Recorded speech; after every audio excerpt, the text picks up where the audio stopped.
ఆంధ్ర రాష్ట్ర ప్రజలందరూ కూడా రాష్ట్ర వ్యాప్తంగా కూటమికి అనుకూలంగా తీర్పునివ్వడం జరిగింది. ఎవరైనా కూడా ప్రజాస్వామ్యంలో ప్రజల తీర్పుని శిరసావహించాల్సిందేనన్నటువంటి విషయం అందరికీ కూడా తెలిసిందే. అది రాజ్యాంగబద్ధం కూడా. ఈ యొక్క వైఎస్ఆర్సీపీ మేము ఎదుర్కొన్నటువంటి ఈ యొక్క ఓటమికి కారణాలని సమీక్షించుకోవాల్సి ఉంది. ఎక్కడ పొరపాటు జరిగింది, ఆ పొరపాట్లను ఎలా సరిదిద్దుకోవాలి, ప్రజలకు నచ్చనటువంటిది మేము ఏం చేశాం, మేము చేసినటువంటి పనులని ప్రజలు ఎందుకు ఆదరించలేదు అన్నటువంటి విషయాన్ని కూలంకషంగా చర్చించి ప్రతి నియోజకవర్గం నాయకులతోనూ అందరితో కూడా సమీక్ష నిర్వహించి మా అధ్యక్షుల వారు ఆ తదుపరి కార్యాచరణ చేపడతారన్నటువంటి విషయాన్ని మీ అందరికీ కూడా తెలియజేసుకుంటా ఉన్నా. ఎప్పుడు కూడా పేదవాళ్ళకు అండగా ఉండాలా, పేదవాళ్ళకు తోడుగా ఉండాలని జగన్మోహన్ రెడ్డి గారు ఆలోచించారు. నేను అదే విధంగా ఆలోచించినాం. ఈ 5 years అయితే అసలుకు నేను ఎక్కడన్నా విజయవాడ అలాంటి ప్రాంతాలకు పోయి రాత్రి 2 గంటలకు వచ్చినా కానీ మళ్ళీ పొద్దున్నే 7 గంటలకల్లా లేచి ఇంటింటికి వెళ్ళి తిరగడం జరిగింది. వెల్ఫేర్తో పాటు డెవలప్మెంట్ చేయడం జరిగింది. అన్నీ చేసినాం. కేవలం 2 నెలల్లో వచ్చి అసలు అతను ఎవరో తెలియదు, పాడు తెలియదు. ఎక్కడైనా పోయి మామూలుగా జనరల్గా పోయి కూర్చొని నిలబడినా కానీ ఎవరు జనాలు కనుక్కోలేరు. దీంట్లో మరి ఐ ఫీల్ రియల్లీ సాడ్, బాధ అనిపించేస్తుంది నిజంగా. ఎందుకంటే అరే ఏంది మనం ఇంత కష్టపడి మగ్గమ్మ వాళ్ళు సూసైడ్ చేసుకుంటే ఎంటబడి భిక్షాటం చేసి డబ్బులు ఇచ్చినాము, నీళ్లు లేక అల్లాడిపోతుంటే తాగునీళ్ళు ఇచ్చినాము, రోడ్లు లేదంటే రోడ్లు ఇచ్చినాము, ఎన్ని కావాలన్నీ చేసినాము. So I feel really very bad. So నిజాయితీగా ఉంటే సరిపోదు, కేవలం అబద్ధాల మీదే బతుకుతేనే బాగుంటుందనే ఆలోచన ఉందేమో తెలియదు. కానీ మనం అది ఆడలేకపోయినాం. ప్రతిసారి కూడా ఇంటికి వచ్చిన ఎవరికే కానీ ఇబ్బంది పెట్టకూడదు, న్యాయం చేయాలనే ఒక ఆలోచన ధోరణితోనే పనిచేసుకుంటూ రావడం జరిగింది. దురదృష్టం.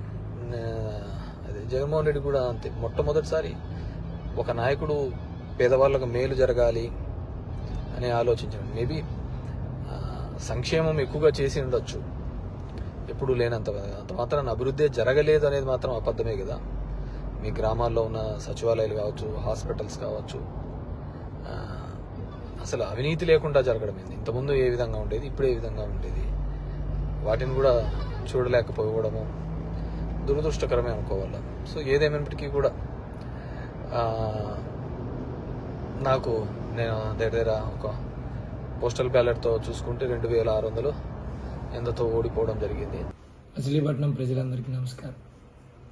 ఈరోజు ఒక యువకుడినైనా కూడా కరోనా అప్పటి నుంచి నేను హాస్పిటల్లో తిరిగేది గమనించో, లేదా ఏ కష్టంలోనైనా నేను పేదవాడికి దగ్గరగా ఉన్నానని గమనించో, లేదా ఎప్పుడైనా మీకు అందుబాటులో ఉన్నానని గమనించో, ఈరోజు నా వయసును కూడా చూడకుండా నేను ఎమ్మెల్యేగా నిలబడగానే 54,800 మంది నాకు నిలబడి నాకు ఓటేయడం జరిగింది. చాలా ఆనందంగా ఉంది. ఓటమి ఎదురైనా కూడా నా మొదటి ఎలక్షన్, నేను యువకుడినైనా కూడా నన్ను 54,000 మంది నన్ను నమ్మి వీడు మాకు నాయకుడిగా నిలబడగలడాన్ని నమ్మినందుకు ఆనందంగా ఉంది. అలాగే నా కోసం ఇంటి నుంచి కదిలి వచ్చి రేయి పగలు చూడకుండా కష్టపడిన ప్రతి వైఎస్ఆర్ కాంగ్రెస్ పార్టీ కుటుంబ సభ్యుడికి, నా స్నేహితుడికి, సన్నిహితుడికి, నా శ్రేయోభిలాషికి ఈ 54,000 ఓట్లని అంకితం చేస్తున్నాను. అలాగే కార్యకర్తలందరికీ ఒకటే చెప్తున్నాను, మీరు ఎక్కడా భయాందోళన పడద్దు, ధైర్యంగా ఉండండి. ఓటమి గెలుపులు అనేవి రకరకాలు. మీరు కార్యకర్తలుగా మీరు పార్టీకి పనిచేస్తూ ఓటమిని చూశారు, గెలుపుని చూశారు. ఓటములు గెలుపులు మనకు కొత్త ఏం కాదు, అది ఎవరి సొత్తు కాదు, ఎవరి వైపు ఉండదు. కాబట్టి ఎవరు మిమ్మల్ని రెచ్చగొట్టాలని చూసినా దయచేసి అటువంటి వాటిలో పడి, వాళ్ళ ట్రాప్లో పడి మీరు గొడవలకు వెళ్ళొద్దు. మీరందరూ సంయమనంగా ఉండండి, ధైర్యంగా ఉండండి. ఖచ్చితంగా మనకి మంచి రోజులు వస్తాయని మీ అందరికీ తెలియజేస్తున్నాను.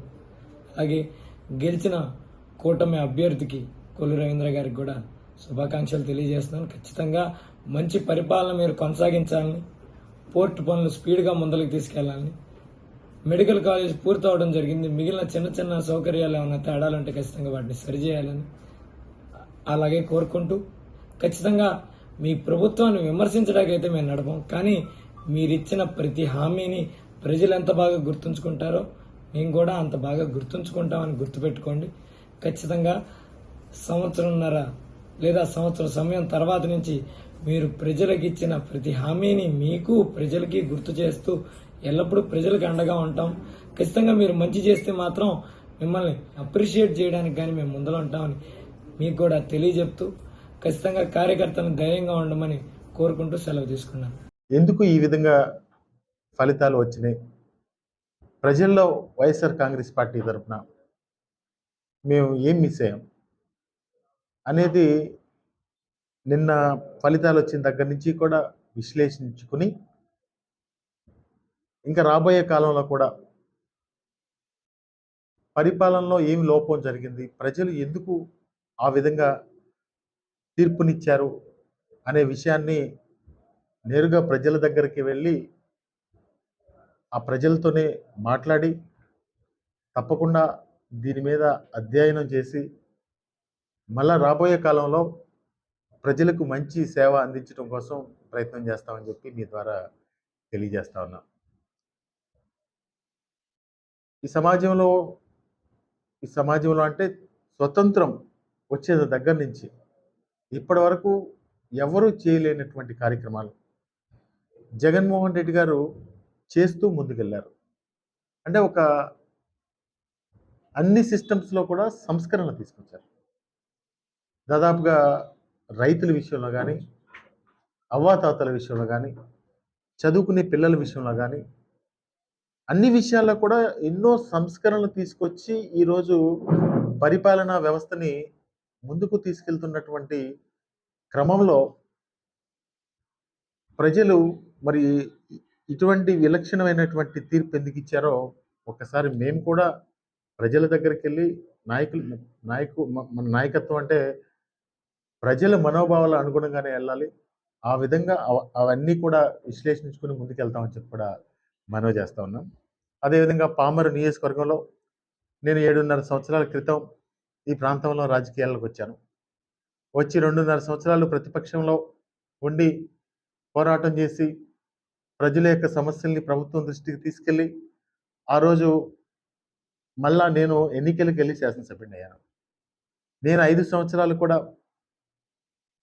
ఎక్కడ కూడా ఎటువంటి విభేదాలు కానీ కులాలు మతాలకు అతీతంగా పరిపాలన చేసే విషయంలో ముందుకు తీసుకెళ్లారని చెప్పి నేను కూడా భావిస్తా ఉన్నాను.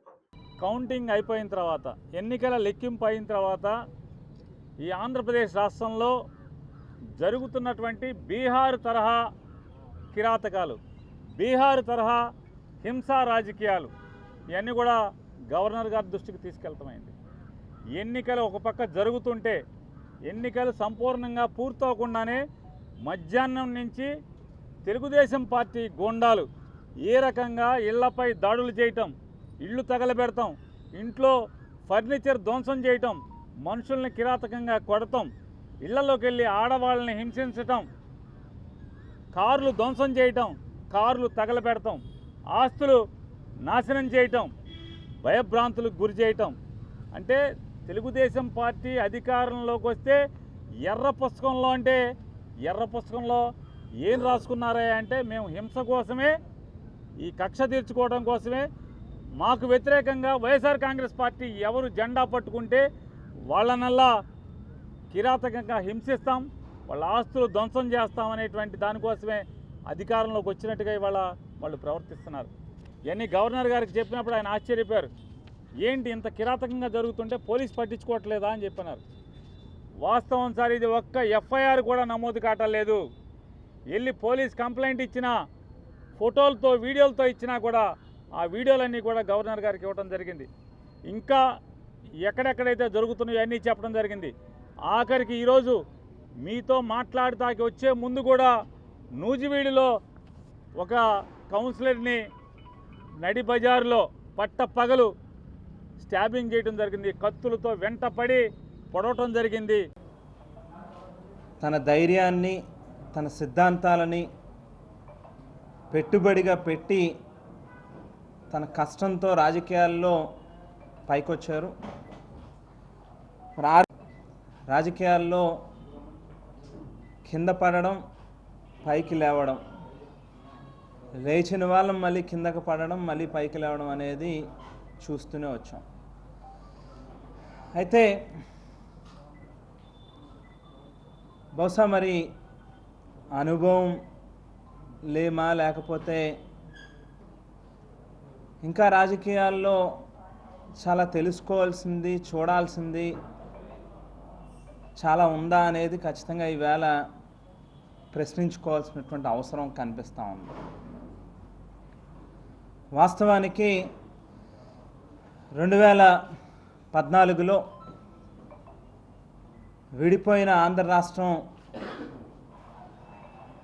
ఆవేళ